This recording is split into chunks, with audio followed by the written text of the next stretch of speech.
All right, hi everyone. Thank you for coming to today's lecture, and I hope you can stick around for lunch afterwards, as well as the workshop that's going to be following that.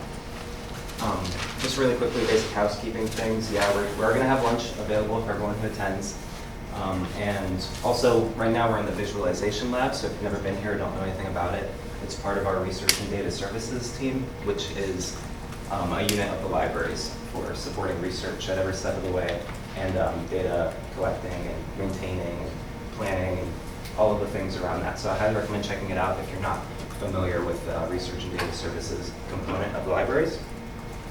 But with that out of the way, I'm really happy to introduce Emad. Emad was my advisor in graduate school, so it makes me very happy to have him back here today. And with that, I'm going to read his bio. So Emad's what we call a socio-technical data scientist, and he's now working at Indeed's data science team. So before that, he was a research fellow at the Berkman Klein Center for Internet and Society, which is at Harvard. And he held an assistant professor position at the I School at Kent State, which is where our paths crossed. He was also the recipient of one of the largest national leadership grants from IMLS in 2017.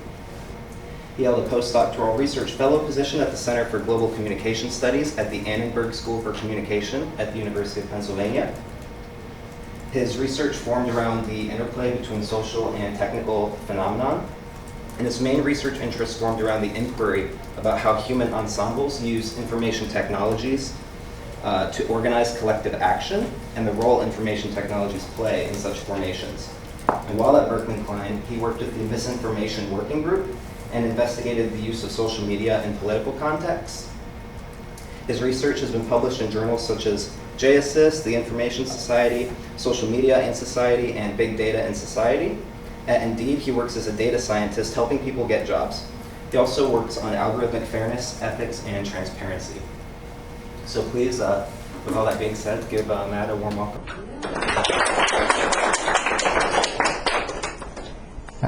Thank you so much, Mark. Thank you so much for having me here today. It's great back to be on campus again, and also I'm very glad to see that how Mark is actually evolved to his new role. That's very rewarding. That's the first part of academia, in my opinion.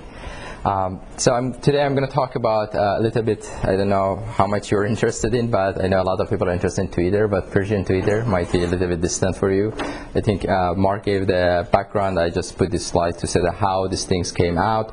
When I was doing my PhD at Drexel University, again, I was interested in how large groups of researchers use cyber infrastructure or the data infrastructure, for example, the work that library is doing here, to do their research collectively. And then across the street was the Annenberg School for Communication at UPenn, and I started working on the issues of social media and online platforms. And I was interested in Iran because I moved to the States in 2009, and I ended up they asked me to do a postdoc there. So I started a project called Cartography of Online Publics, and it was focused on Iran and the Middle East. And that's continued to my work as a faculty and the time that I spent at Berkman until I disrupted that and just went to Silicon Valley.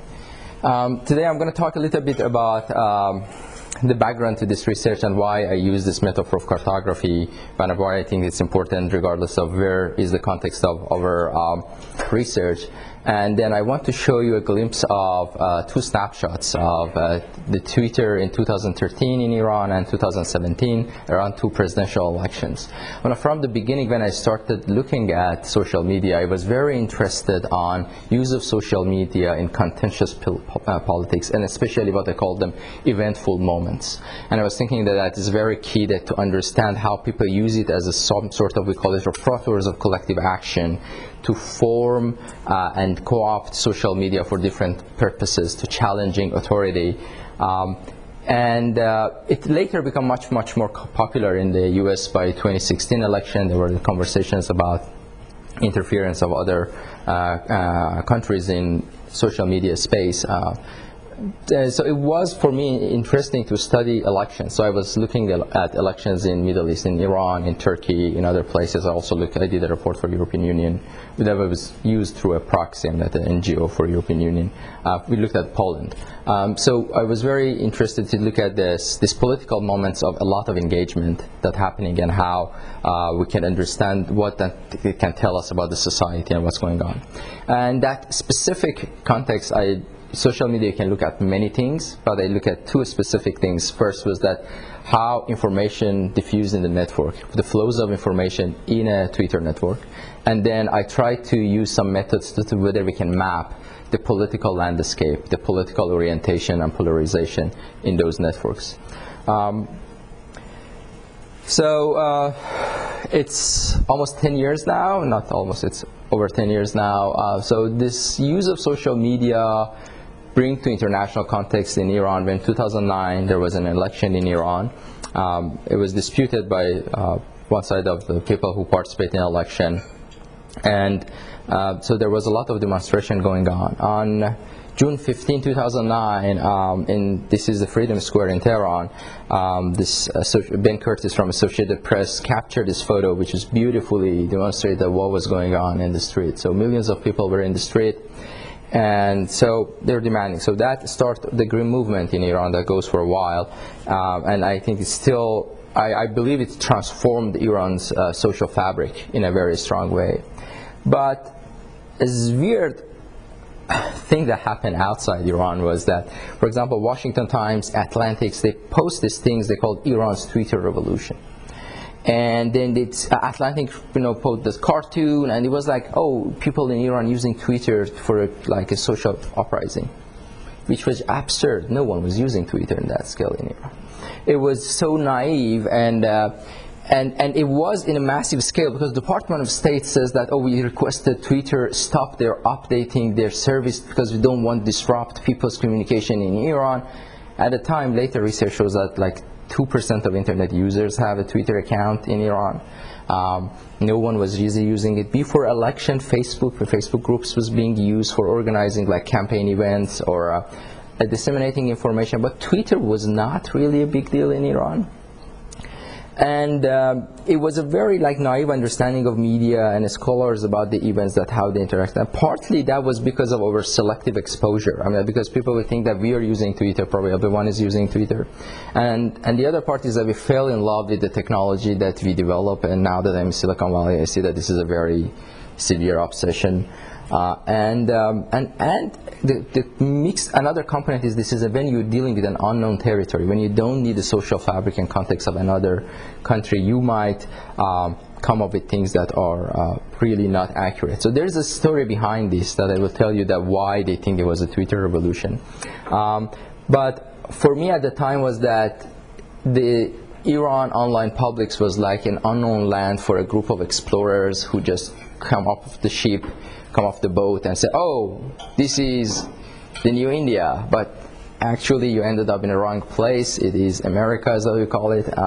So they didn't have a proper map. So Jared Cohen, who was at the Department of State at the time, he later led Indeed Google Ideas, and now called Google Jigsaw. So we're working with Eric Schmidt. He had these ideas that we're going to change the world through technology and this new technology. So they had, and that earlier version is interesting for me, that they said that reshaping the future of people, nations, and businesses. So that was the big thing. So Jared Cohen flying back from Iraq, he heard about Green Movement, he was excited, he was looking at his Twitter, a lot of things about Iran going on. He went to the Department of State, right the moment he knows the people at Twitter, can you just postpone your update of your service, people using it in Iran. Twitter capitalized it, we are supporting people in Iran, we are going to postpone our update. So there was the backstory how it happened, but again it says that how that techno-utopianism that was thinking, and that we keep hearing that echo in the Arab Spring. They said that Facebook revolution in Egypt, and it is kind of interesting that fast forwarding 2016, everyone is now cursing social media, that they are disrupting democratic processes, or whether they are enabling democratic processes or they are disrupting them. But this is like technology, and technology can be used for different purposes, different ways, and it depends on how actors co-opt to deal with technology. So I really like to use this metaphor of cartography. I mentioned that. So cartography is the study and practice of making maps, combining like science, aesthetics, techniques. Cartography build on the premise that reality can be modeled in a way that communicate information about that existing entity we study. And how we can model reality that can communicate information effectively. So that is a map from 10th century from Ibn Halqal, from the land of Persian. That was one way of cartography, and this is another way of cartography. They are trying to model reality, but if you decide to go from one point in this map to another point, probably this is a more useful map to navigate than, while this is beautiful and probably at its time very informative, this is a different way of cartography. So the idea behind the cartography process was that can we start thinking about mapping these spaces to understand them first before asserting things that this is a Twitter revolution or something.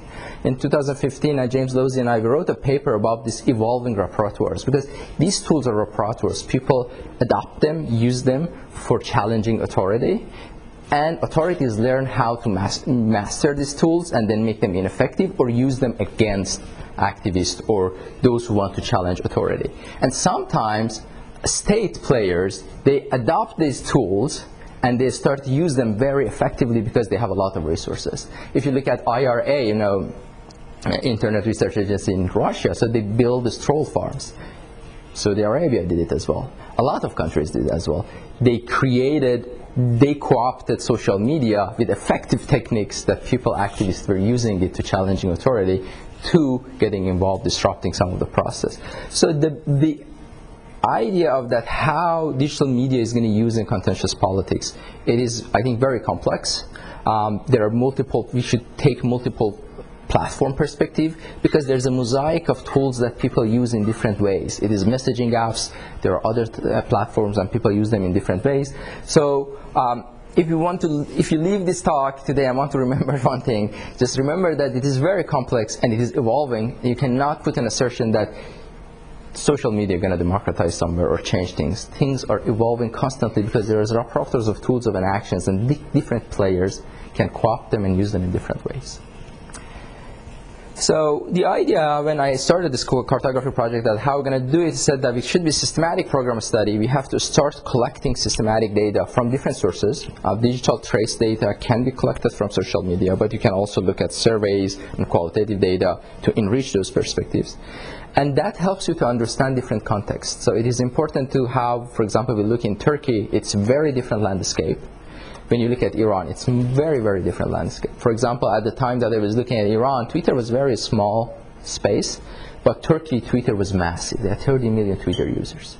And it was a very important tool being used. If you go back to Gezi Park protest in Istanbul, so Twitter was very active at the time. And then the Turkish government took mechanisms to make it not as effective as it used to be.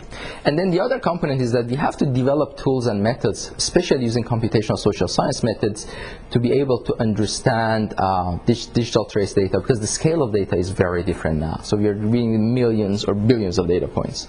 So people use these terms differently. Some people call it digital humanities, the same underlying methods, computational social science. Data science is kind of like a fancy name, but does not really mean anything. So we also had some theoretical goals. One of the goals was that whether we can, for example, a case in Iran and later in broader Middle East, I was interested in whether we can map Iran online publics, whether we can improve our understanding that informers do not make some mistakes like Iran's Twitter revolution again, and also fill this empirical gap. Social science has established methods. For example, survey methods are very well established in social sciences, but in some countries you cannot really do reliable surveys because authorities do not allow you to do, because the reliable surveys can only do through specific conduits, and they are usually controlled by the state. So it's really hard to do reliable surveys. Whenever one of my colleagues would say, oh, we did the survey in Iran, I would just laugh out. I said that, I don't trust surveys, and I trust surveys done by state much more because they have the authority to do it. But this social media space, this digital trace data, give us an opportunity to fill some of this gap because we can look at people's real interaction and at least map that. So when we started this project, we had also some methodological goals. We want to develop some of these tools to do it, and especially, for example, for Persian at the time, processing text was very new for us. So there are a lot of well-developed natural language processing methods and tools for English or other Western languages, but not that many for Persian. It's very different now, probably thanks to development of the internet and the widespread developments of tools and apps in Iran, inside Iran. At the same time, when we start looking at Twitter, we start doing like survey methods for Facebook, doing qualitative interviews for Facebook or other platforms. We start looking at news media outlets in Iran. So we try to build like a holistic perspective, but today I'm just going to talk about Twitter. So, and as I mentioned, I'm not interested in Iran's Twitter revolution or those notions. I'm much more interested in Iran's Twitter evolution. I see how these tools and platforms change over time. So Twitter in Iran, I think I said that it's not the most important platform that people use. Messaging apps are much more important. So there was this messaging app called Telegram. I don't know whether you are using it in the States. It was very, very widely used. There was estimates that half of the population used it. There were like state data that over 40 million people are using Telegram. And it became a point of really contentious a conversation between the government, who is run by this president, which are more moderate and more conservative parts, and eventually they managed to get Twitter filtered. But it was going for 4 years of a constant fight, and they managed to filter it. But now people are also using WhatsApp. Instagram got much bigger share of social media. That's the only platform not filtered in Iran. While it's owned by Facebook, it is not filtered in Iran. And one of the reasons I believe is that the affordances of an image sharing platform in terms of social protest is much less than something like a Facebook group or Facebook features that allows you organizing things. So that was in a space that provided available. So that's being said, so I'm not claiming Twitter is the most important social media platform.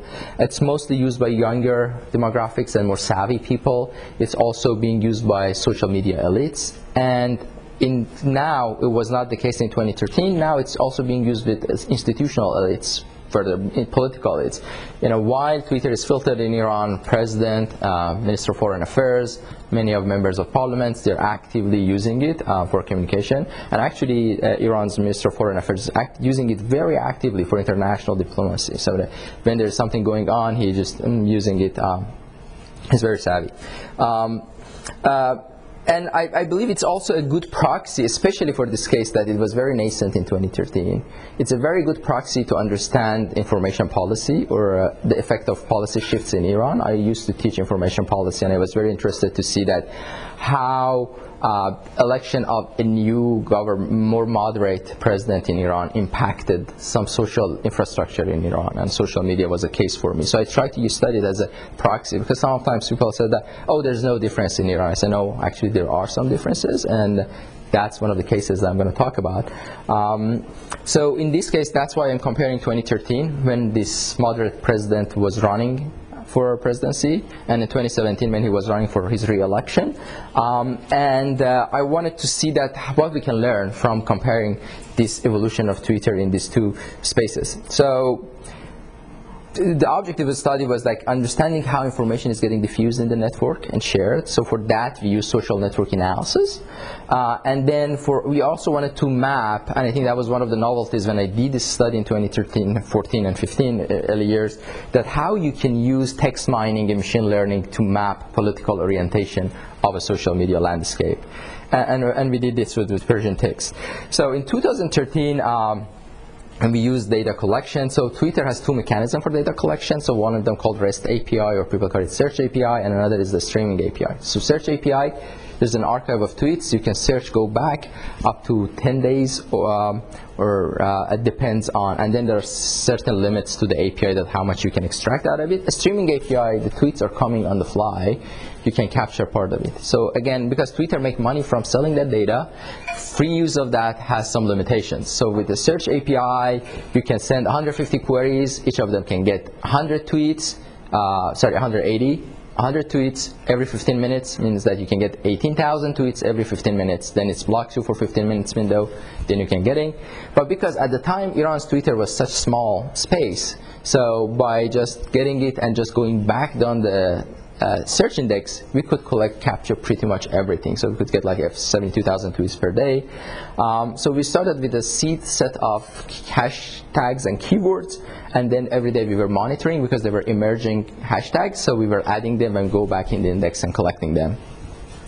Because that was the first time we were looking at it, so we started 4 weeks before election, and we went 2 weeks after election to capture the whole event.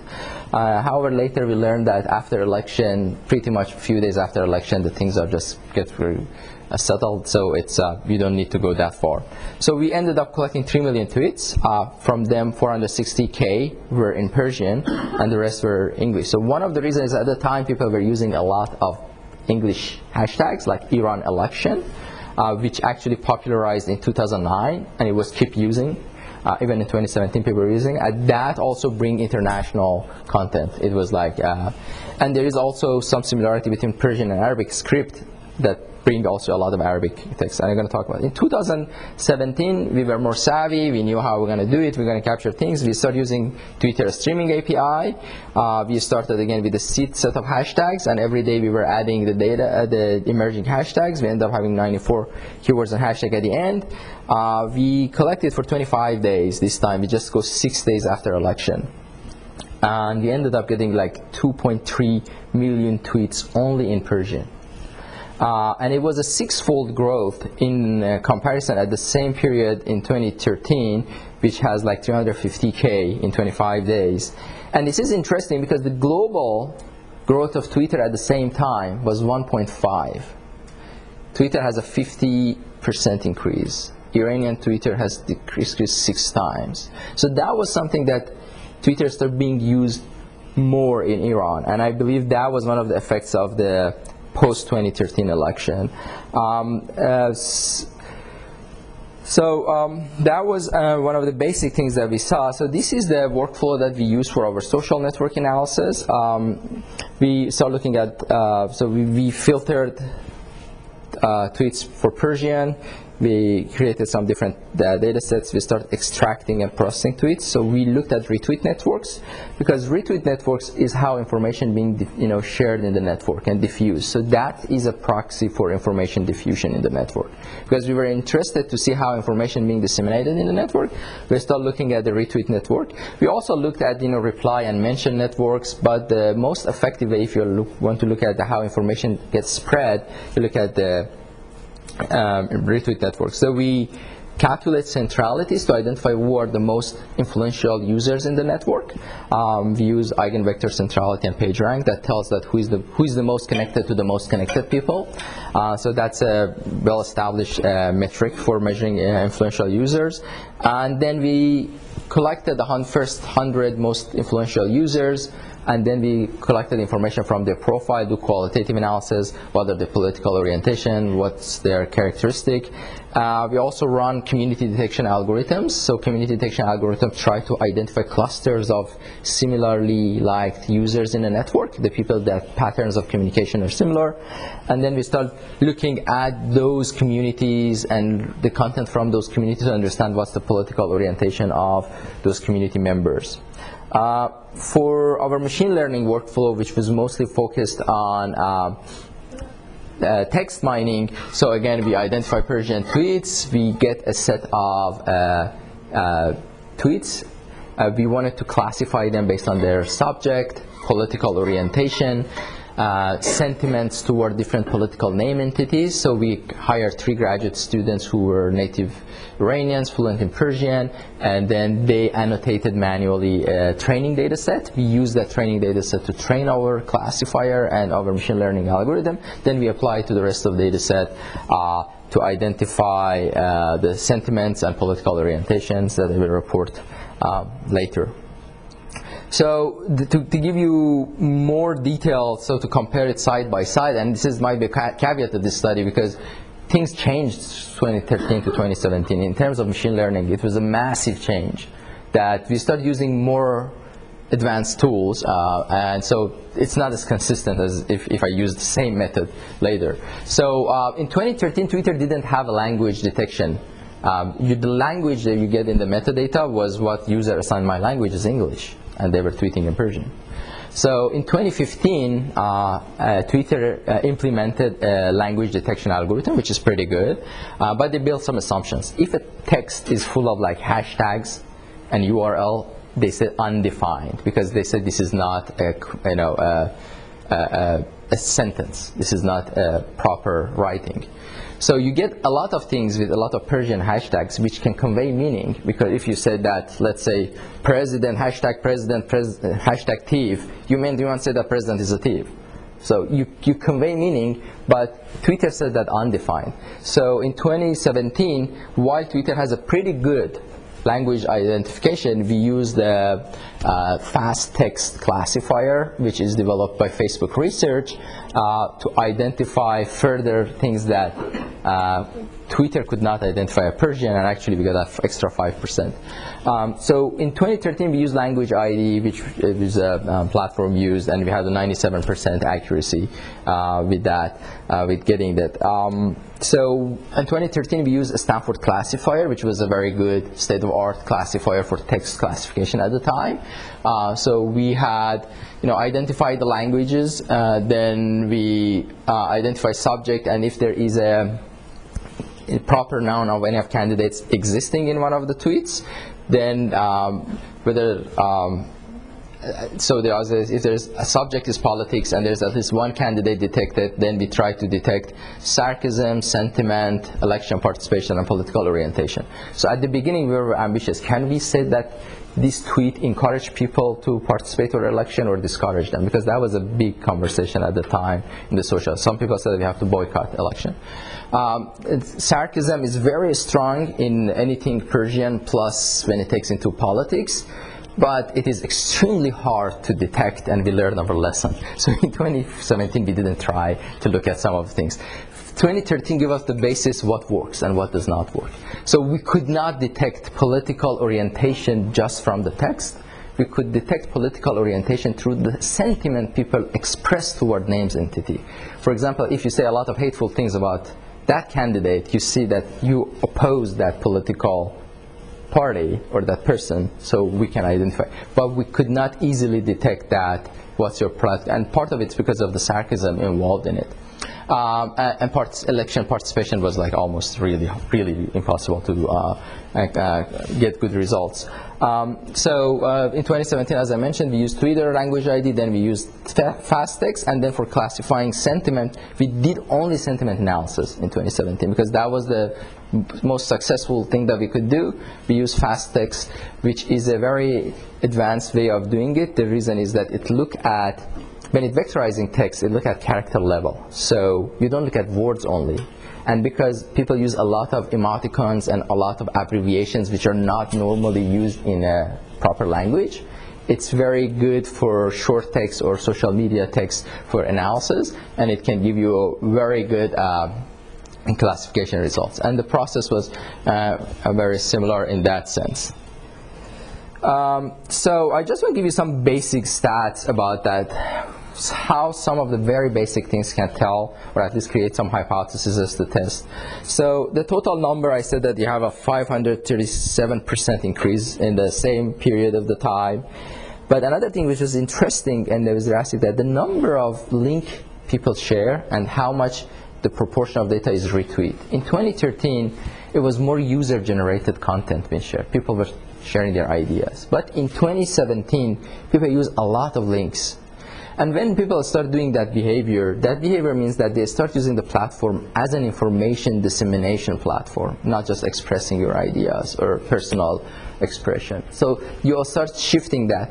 Why it's important? Because nowadays people say 70% of people in the US says that they get their news via social media. These are those links that we share. These are the way that we want to disseminate and consume. So they call it proto-usage. So you produce and use information at the same time. And it was also similar to retweets, because retweets also another way of sharing things that you believe it is important to be shared with your friends. So Twitter moved from a micro-blogging self-expression space more to information dissemination platform. And it might be because we get bigger user base and bigger engagement with the users. And actually, as you can see, the number of users also increased. The unique users engaged in the Retweet Network and the conversation was increased by 366%. So another thing which was interesting for me, that when we looked at the most important hashtags in 2013, there was a lot of English hashtags being used. 5 out of 20 were English hashtags. In 2017, just one, which was Iran election, out of 20 top. And it was like, Twitter started to become localized. Twitter being used in your own native language with your own certain formations and conventions. So I want to give you some basic comparison between two, and I apologize for pie chart. You should never visualize anything in pie chart. But I was lazy to just change that. So, in 2013, one of the things is interesting. So again, we start looking at some descriptive things of what platform people use for tweeting. Still, predominantly 2017, 42% of people using web. But the massive change was that in 2013, mobile has like 15% share. In 2017, mobile has almost 50% share. The story behind it is that in many countries, we heard, like in Africa, India, it was mobile first, because it was much cheaper to use mobile when mobile came than laying cables, copper or fiber cables. In Iran, it was not like. We have, in Tehran at least, or so many big cities, we have fiber optics for like 15 years. But we never use them. There was a regulation passed many years ago that you cannot get internet more than 128 gigabit per second for home use. Back in, it was passed. And there were some ways that you can go around. You can say, I'm a university student, I need for research. You could get permission. If you had a company, you could get a permit for the companies. But when the new president in 2013 was elected, I believe in 2014, there was a time that 3G and 4G could be start privatizing. And they kind of bypassed, so the government pushed that 3G and 4G can be offered by private companies in a way, and then they bypassed that regulation, so people could get very fast internet on the 3G and 4G while they couldn't get it with landline. So, and that's also contributed to the massive growth of mobile phones. So that's why more than half of population started using smartphones. And then the landscape changed to a more platform centered on mobile devices. We see that trend generally in the world, but in 2013, when we look at the mix of Persian and English, 35% were using mobile and 50% in English tweets. But in 2017, kind of Iran catch up the use of mobile is kind of filled. That gap was filled, and it was interesting. Another interesting things you can find in looking at plain descriptive information. In 2013, this top is English and Persian mix of tweets, and you can see spikes. The first TV debate, this is the time actually one of the former president, Rafsanjani, was disqualified to run. This is the first TV debate, second, third, and the election day. You expect that, right? Big news peaks. Look at only Persian tweets. The election day tweets are flat. So we were scratching our heads, and something came to mind. Were they just throttling internet? Because that is one of the proactive internet control measurements. So you can reduce the speed of internet that people cannot loading a page or getting a connection can be. So I looked up one of the reports from Citizen Lab in Canada. They are developing this network circumvention tool called Siphon, which was very popular at the time in Iran. So I looked at the Siphon report. Siphon report said that attempts to get connection on the day of election was increased a lot. So it means that the country is doing deep packet inspection and terminate your connection if you try to get a relay to circumvent the network. So they proactively they throttle the speed of internet. So the attempt per view for page was increased significantly. And it was interesting. Yes, that means internet throttling. So after 2009 in Iran, it's become very important that be proactive to when there is an eventful moment happening, try to reduce the speed. 2017, I mean, the TV debates, election didn't change. And it was interesting. And the first press conference after that being elected, the president said that people could see that we can have an election and internet works. So that was a kind of like a socio-political signal that, hey, yeah, we might not deliver that much from the promises we made in the campaign, but at least your internet still works. So, so that was another thing. So that's why I said that when you're looking at this very basic, like descriptive information, you might learn something about like information policy changes. So information diffusion. So when I mentioned it, we started looking at Retweet Network and identified most influential and did community detection. So we classified the first top 100 users in 4 categories. So official news media outlets, official journalists, and then politicians who are official Twitter accounts, and then we have the social media celebrities or Twitter celebrities. These are like users like Wahid Online at the time has like 80K followers or these big things. And then we try to look at who are the most influential, who has the power structure, in control of the power structure. And then we did this visualization of the network, and it was interesting that how this visualization, so you can use the wall for visualization, Amy, that's if you are. So this visualization also provides you some interesting information. So one of the things that we find this lump here, which is tightly connected but totally isolated from the rest of the network. I mean, they're just retweeting each other a lot. They are the most vociferous but the least influential. And when we start looking at their profile, they are this kind of like political group called Mujahideen Khalq, or MEK. So they were in the list of European Union and Department of State terrorist groups until I think the Department of State took them off in 2012.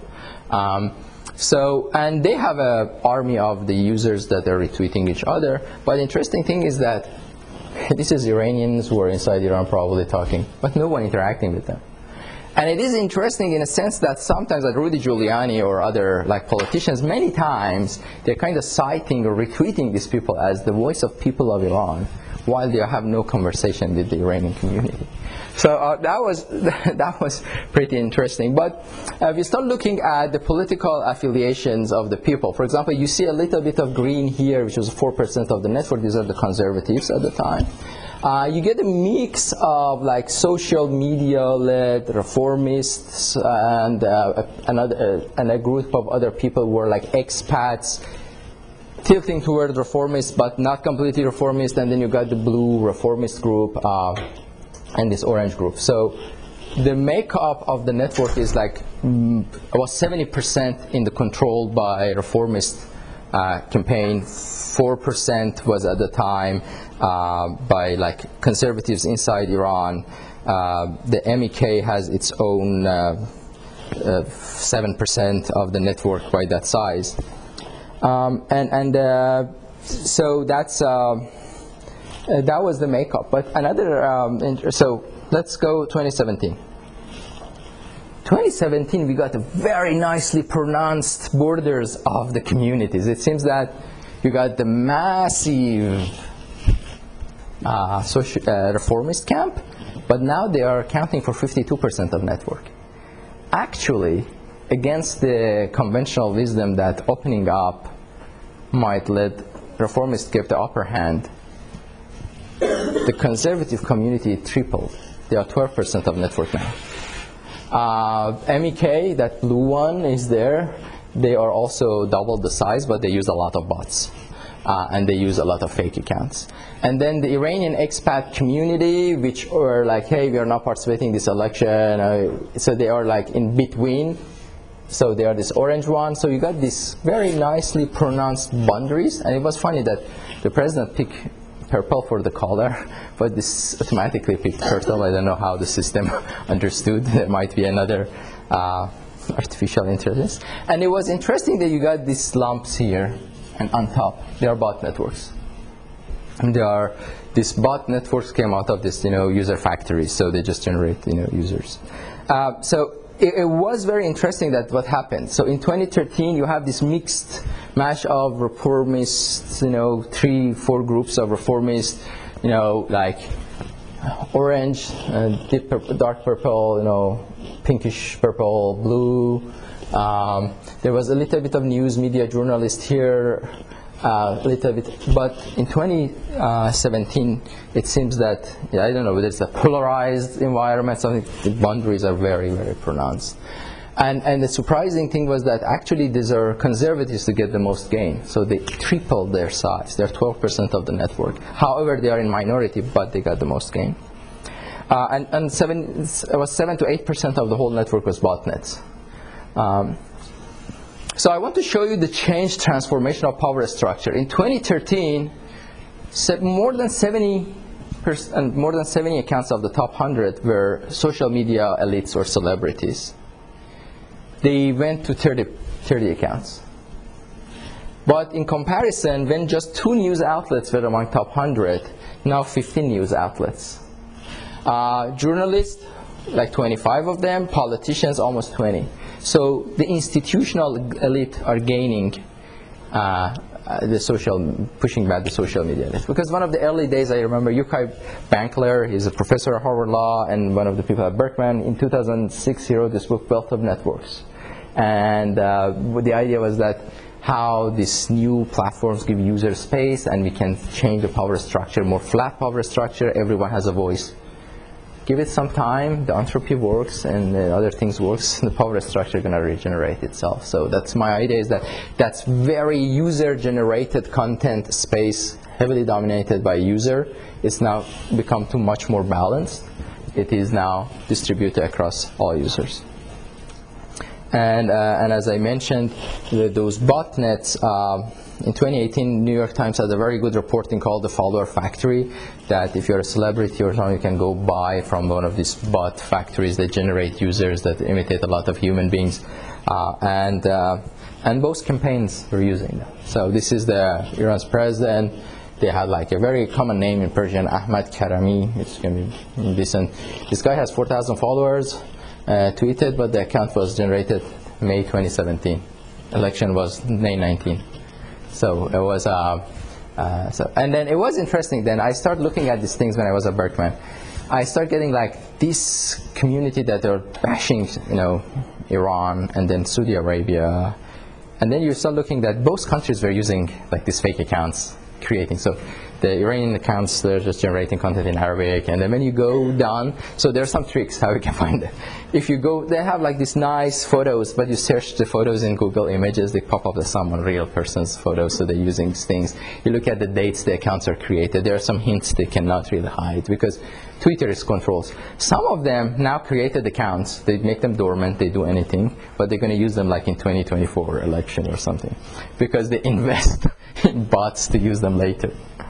I again apologize for the pie chart, but this is the sentiment distribution. So most of the sentiment of 40% was expressed toward the reformist candidate or moderate candidate who become the president, and then the second highest expression was towards the most conservative hardliner candidate, Jalili. And the guy in the 2013 Kazraee was like a joke, kind of like, so candidate, people expressing a lot of sarcasm, that's why he was there.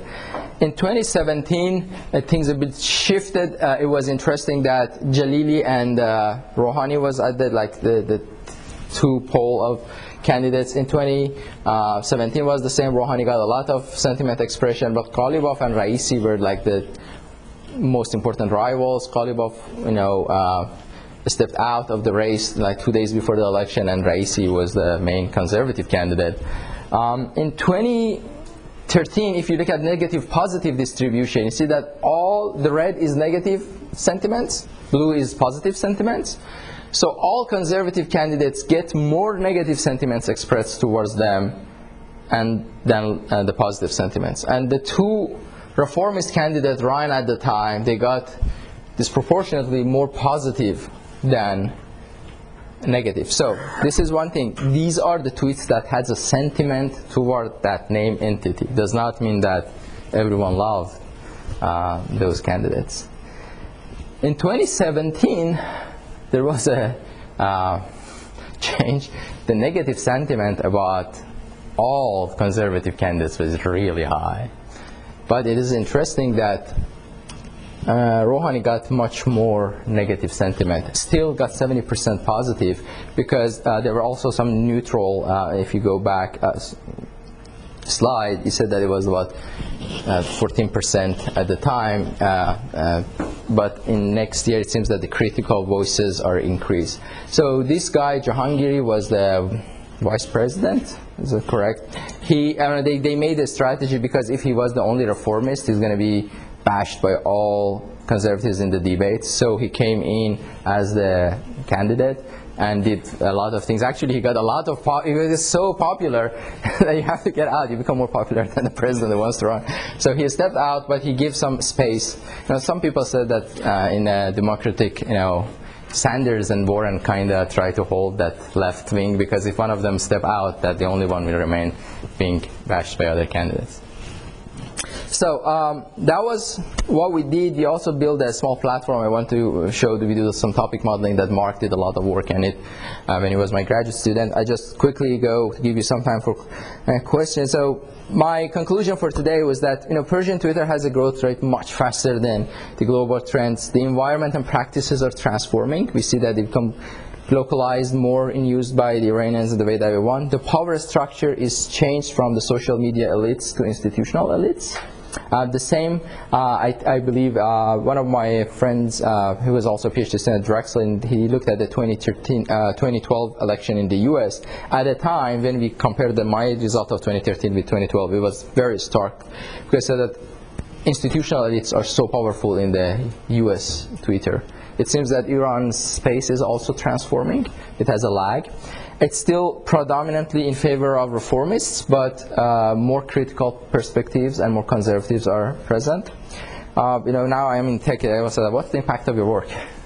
So I decided to add that. So it wasn't like it started to provide an empirical map of the landscape of Twitter. We demonstrated that how policy shifts in Iran, how even so little has an impact in the online life of the people, especially the shift in the 3G, 4G. And after the election of this president in 2013, he and the Minister of Foreign Affairs start using Twitter. That kind of broke the floodgate. And then journalists and newspapers start opening account, because if the Minister of Foreign Affairs is using, the president using, why can't I use it, even it is not legal or it's filtered in Iran? It also helps us to understand the true size and impact of Twitter in the political discourse in Iran. So it's not like a Twitter revolution or anything. And it contributes even a little bit to the change the way people think about Persian Twitter. I want to finish by this last slide. I have this doctoral student I'm co-advising at the School of Communication, University of Tehran, Hussein Kermani. He defended 2 weeks ago.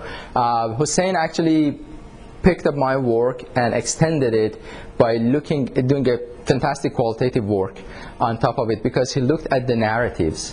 He dig deep into the narratives of different communities, how they use rhetorics and framings to frame different issues and form narratives within these communities.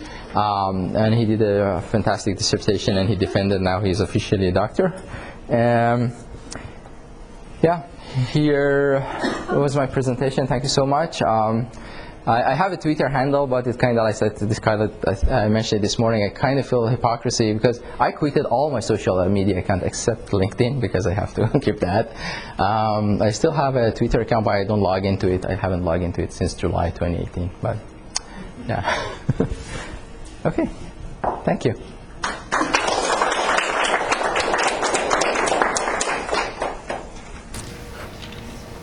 you have a couple minutes for questions?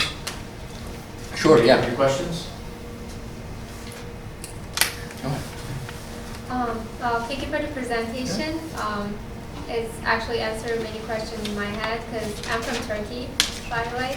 I just came this year, so with the, let's say, political changes and, let's say, how people use Twitter, it's I mean, it sounds like a very interesting topic for me.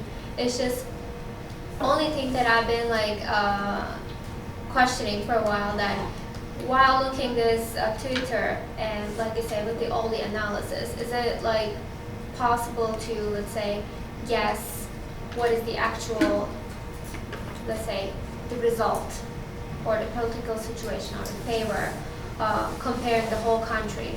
Because especially in Turkey, like most people using Twitter are like very young generations.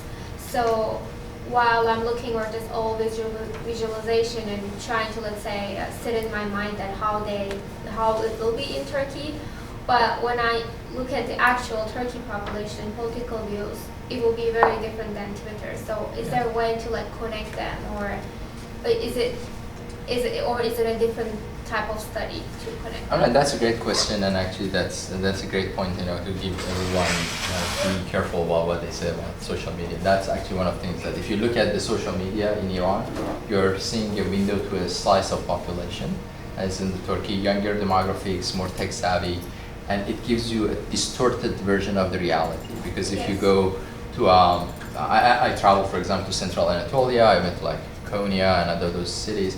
They were very, very different, and when talking with people than when I was in Istanbul, for example, or Ankara. We actually did a report in Turkey. I can share that with you for Internet Policy Observatory with two of my Turkish colleagues, Bilge Yasil and Ife Kerem Sozeri, which we looked at the long-term changes of the social media and then the practices on Twitter. We also did an analysis with Mark on the effect of the coup that happened in Turkey, which had a chilling effect, because we collected, when we were interviewing, talking with the journalists and reporters, they said that after the coup there was a chilling effect that people went to silence, and we started looking at the people's use of Twitter, and we felt that people that impacted pro-government become more vocal, pro-Erdogan, pro-AK Party, and then the opposition kind of went to a silence, which was statistically significant. Yeah, because people sent to jail if they say anything. Yeah, and actually the coup was also in an environment that no one can support the coup. I mean, even the opposition didn't support the coup, because and then it was very complex. But I think I don't have a full answer for your question that whether we can extrapolate from that Twitter what's the reality. I think it's a cautionary tale that we should be very careful. What we see in Twitter is a slice of a specific demographic. It's not the reality of society. You had a question. I had a question. Such a basic question, my apologies. But how does what determines how closely two dots are two data points? So if you have more connections, okay, it means that if you retweeted me more, okay. So probably, sorry, I forgot to mention that. The size says that your centrality in the network. So the bigger dots are more central hubs. It means that they are connected to the more connected people. The closeness of the people is a force-based visualization. If we have too many connections, we attract each other. If we have less connection, we go further. So people who are close to here, they are retweeted these nodes more, and that's why you see this like dark cloud. These are so many, they're like 1,000 accounts, because they were like bots retweeting this person. I see. So that's why they clogged. So that's the other thing about the MEK, which was important that we identified them here, because they were just retweeting each other. That's why they got isolated. They didn't get closer to other nodes. Are you using the same scale for the two? No, because the size of network was much bigger here. So at the time, here I filtered those peripheries. So this is actually the core. Oh, I see. Just so this, at the time, there are some periphery, like for example, up there, this is a Yemeni network. I don't know why. I mean, now we understand because Iran has a connection in Yemen. But at the time, it was like something up there. But we filtered, because this network become more visible, so we filtered those have a limited connection. So these things that have one connection, they got filtered out. So what you see here is actually the core of this. I see. And because it's much bigger, it's become. Thanks. And hi, again, thank you for the presentation. It was really good. My question to you is that it's basically on the social network analysis. So you said that you've taken mostly, I mean, you based it on people who are younger, all the demographics and everything is based on that, or you just mentioned there that they have more to say than anyone else, or that part I didn't understand. No, yeah, the network, we just get everyone in the network, but when you look at the general population, it's mostly younger people who are using this. And when you say younger, you have any age group? Yeah, it's below 30 when I say younger. Oh, okay, and that's the filter you used in the No, we didn't filter anyone. But when you look at Iran had a population wave. Actually, I think now they are in mid-30s. It was like this massive population move. Probably when we look at that, they were in like late 20s. Yes. In this election, they were in their late 30s. Yes. And they are those who are bringing shifts. This is famous saying in Iran said that when this population hit, they were babies Pampers we could not find like for the kids, and then the milk, and then they go to schools. We have to have multiple shift schools, and then they start marrying. They push the prices of like products. So there's a wave that the dynamic carry, and actually they are kind of representing how they're shifting the landscape. Thank you. I just have a question. Is sarcasm taken into account for sentiment, or is that not something that would be tweeted in the culture? I'm thinking of like in the U.S. we say the best candidate, but Yeah, not exactly. meaning the opposite. Yeah, exactly. That was one of the challenges with sarcasm. In 2013, we did detection. We had a high precision. It means that when we detected, it was sarcastic, but we had a very low recall. Recall means that we couldn't really retrieve all of the sarcastic tweets. But with the machine learning, the good thing and bad thing with it is because we have a human annotator read and interpret whether it was a positive or negative. If there is a pattern, the machine can capture it. It then become embedded.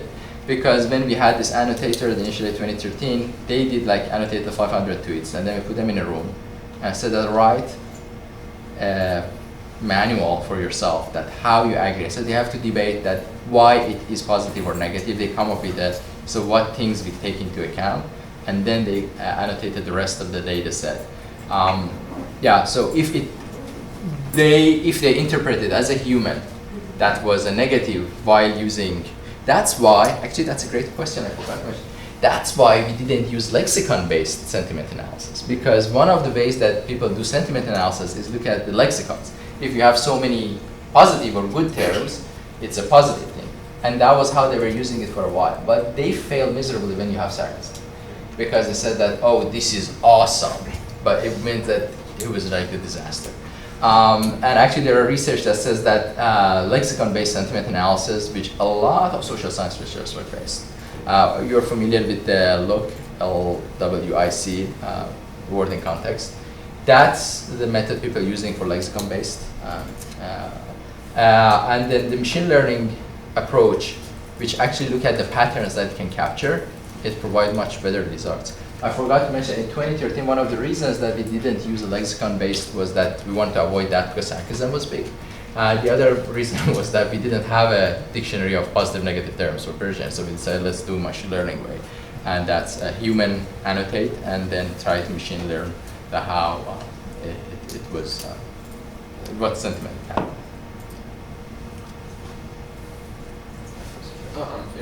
Early on you mentioned that you kind of used other sources of information to like sort of gain a holistic perspective on sort of your research, and I was wondering if you could expand on that and maybe talk about like how you use Facebook data or kind of these things. Sure. What we did in so we did a qualitative interview first for Facebook. So the idea was that it was a yearly of sampling. So I tried to reach out to a group of people. I said that, and I had a stratification of Iran census. So this is age groups, this is education and gender. So I created a matrix and reached out to random people. Said, I'm doing this study. Can you give me like people feel a person that you know who is willing to talk with a researcher in of these cells, like someone below 20. No college, someone above 20. So we filled that matrix and started randomly, calling them. So from those cells and said, hey, I'm doing this research, you want to talk? So it was a small sample, it was like 10 people. So we did interview and test how they use social, what they use. And it was interesting that how they use Facebook for different purposes than at the time being used in the US. Then, based on what we learned from that, we designed a survey, and then we post that survey as an ad in Facebook. So people could just click, so this is a survey, but Annenberg School for Communication, people were attending, participating in that survey. We got some basic, and that report was published with Center for Global Communication Studies. It was called Liking Facebook in Tehran. Try to play on Lolita, so reading Lolita. So that was the Facebook study. So Facebook in April 2015 changed its API that you couldn't extract information, they just closing what you can extract. And actually part of that later turned out that they learned about Cambridge Analytica, how they were extracting people's data. At the time they knew that happened and they had this conversation with the researcher. But they limited their API access, so Facebook was harder to study. You could only study public pages.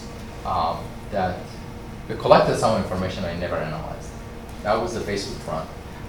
We also did some research on Telegram and groups, how people are using that. That was much more sophisticated. You have, and the scale was very, very big because Telegram is massively used in Iran. I also did some qualitative interviews with some of these people in 2015, which are big nodes in the social media elite cluster, to confirm whether these things that they have seen, whether these practices were actually happening. One of the things, another case, I didn't talk here, there was 3 Iranian elite climbers in 2013. They tried to go to the broad peak in Himalaya, which is a very, very hard peak to ascend. And they open a new route and they get to the peak. But coming down, there was a storm and they got lost. And there was, people started using Twitter to bring international attention because it was in Pakistan. And they want to get some rescue operation. And actually the rescue operation happened, but it was kind of late. We never found them. So we did a paper last year. We published it in the Social Media Society conference, and actually Mark was a co-author. So in that paper, we see that those elites get involved in disseminating and calling the rescue. And then actually some people who were active during that episode later become big nodes because a lot of people start following them. So they got so they could mobilize some of the people. So for that paper, I reached out to some of the social media users and talked with them. So I see, for example, this change happened at this wise, and they had at 8 p.m. we decided to do this. So that was a nice way to do it. When I became a faculty, I wish that I could expand the work through my students, and Hussein was the only one who actually took this qualitative turn to both look at narratives and qualitative context, and actually talk with a lot of the people who are using Twitter. Yeah, I was thinking about this MEK kind of nodule on your network and how these other neighborhoods are pretty clean as well with their political leanings. I was wondering if you had looked at the interactions between groups as well and what those, like how close those nodes live to each other, what that interaction looks like, if it's like trolling behaviors, like kind of sarcastic retweets, like, can you believe this guy said this? Yeah, exactly. That's actually I did not in the study, but that process Hussein did it. And actually that was the same. People like quoting you and then adding a commentary that look at this like, corrupt politician saying this and that. So it was a lot of that type of commentary and trying to add in things. And there were also trolling and insulting people. But that's not just dimensions. You can hardly, in Retweet Network, which is here, you see a lot of commentary there. Was there any like genuine connections, like maybe less inundated with sarcasm and negativity between the communities? I haven't looked myself, so I cannot tell about that. But this community, which is like expats in middle of whether to boycott election, whether we are in a position now, or whether we still, they're like extra-formists. A lot of them like ex-students. They have like treated being very bad, and so they left Iran and went to exile or like become refugees. So, but there were a lot of nodes among them. And surprisingly, they were not very active because they didn't know that which side should I be. Should I just be proactively like against? But the against option is so bad because MEK is so bad. it's no one wants to touch them. Only just some politicians in the U.S. like that. But yeah, so they feel like a nuclear, so no one's radioactive, no one's stuff. There was a classifier that you mentioned next to the stand for classifiers. Fast text. Fast text. Yeah, fast text came out of Facebook research. So fast text developed by Mikolov, and Mikolov was at the Google. He came up with this, I think in 2013 he developed this paper called Word2Vec. So it's a new way of vectorizing text, and the benefit it had, formerly we look at the back of Word, so we look at how many times a word is appeared in a document, and then we calculate different metrics. But Word2Vec look at the context. The next generation comes, we call it GLOB, which is a global vectors. Global vectors, it is important, for example, if the queen and king appears together in a text, so they are closer to each other when they jump through. So that give more context. Fast text create these n-grams at character level. So if there is an emoji appears next to something, it means that they should, so it perform much better in classifying.